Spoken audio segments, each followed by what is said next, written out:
Hello viewers, வணக்கம். இன்றைக்கி எங்கள் வீட்டு சாப்பாட்டில் சிக்கன் பிரியாணி, தம் பண்ணி பிரியாணி பண்ணியிருக்கேன்.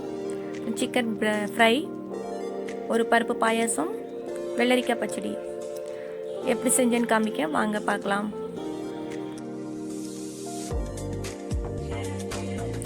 ஃபஸ்ட்டு சிக்கன் ஃப்ரை பண்ணுறதுக்கு சிக்கனை நல்லா கழுவி அதில் சிக்கன் 65 மசாலா சேர்த்து, ஒரு spoon ginger garlic paste, next ஒரு எக்கில் பாதி ஊற்றிருக்கேன், கொஞ்சம் லெமன் ஜூஸ், ஒரு 2 ஸ்பூன் கார்ன்ஃப்ளவர் மாவு எல்லாம் மிக்ஸ் பண்ணி ஒரு 1 hour நம்ம ஊற வச்சிடலாம்.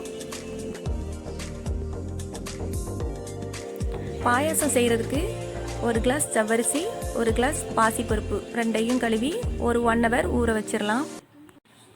இப்போ பிரியாணி பண்ணுறதுக்கு ஒரு பெரிய பாத்திரத்தில் ஆயில் விட்டுருக்கேன். அப்புறம் கிராம்பு, ஏலக்காய், பட்டை எல்லாம் சேர்த்து வதங்கின பிறகு ஒரு 3 பெரிய வெங்காயம் போட்டு வதக்கிக்கலாம். அது நல்லா பொன்னிறமாக வதங்கின பிறகு ஒரு கைப்பிடி அளவு மல்லி இலை, ஒரு கைப்பிடி அளவு புதினா இலை, அது நல்லா வதங்கின பிறகு ஒரு 4 பச்சை மிளகாய் சேர்த்து அது கூட சேர்த்து வதக்கிக்கலாம்.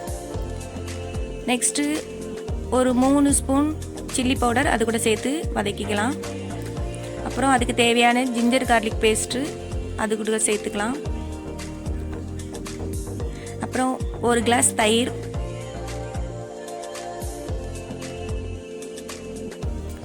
அதுக்கு தேவையான தக்காளி, உப்பு எல்லாம் சேர்த்து நல்லா வதக்கிக்கலாம்.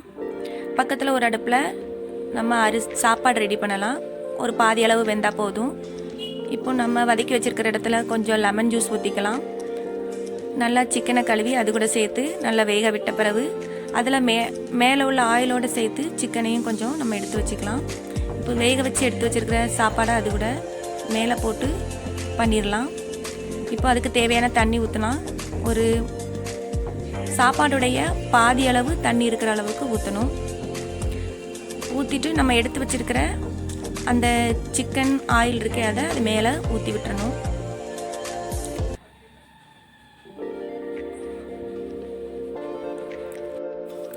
ஹை ஃப்ளேமில் ஒரு 5 நிமிஷத்துக்கும், லோ ஃப்ளேமில் ஒரு 10 நிமிஷத்துக்கும் இதை வச்சிடலாம்.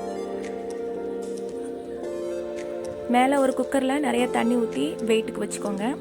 இப்போ வெள்ளரிக்காய் பச்சடி செய்கிறதுக்கு வெள்ளரிக்காய் நல்லா துருவிட்டு அதில் தயிர், ஒரு பச்சை மிளகாய், அப்புறம் அதுக்கு கொஞ்சம் கேரட் துருவி போட்டிருக்கேன், கொஞ்சம் மல்லி இலை, அதுக்கு தேவையான உப்பு எல்லாம் மிக்ஸ் பண்ணி வச்சிடலாம்.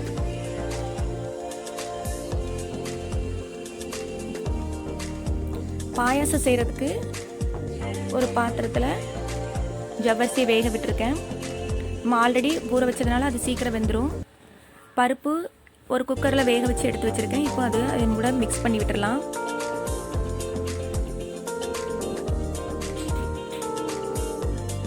நெக்ஸ்ட் அதுக்கு தேவையான ஸ்வீட் வெல்லம் சேர்த்துருக்கேன். வெல்லம் நல்லா பாக எடுத்து அதை வடிகட்டி எடுத்து வச்சுருக்கேன். இப்போ அதையும் அது கூட சேர்த்து எடுத்துக்கலாம்.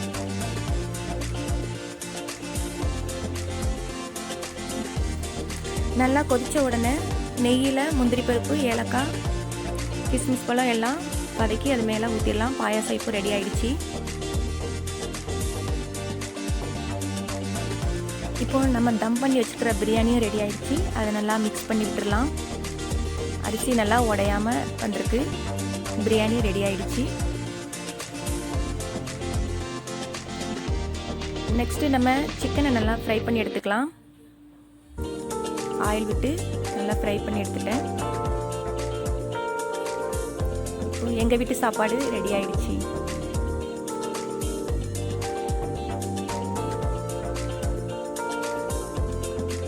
இந்த வீடியோ பிடிச்சிருந்துச்சுன்னா எங்கள் சேனலுக்கு சப்ஸ்கிரைப் பண்ணுங்கள். தேங்க்யூ ஃபார் வாட்சிங்.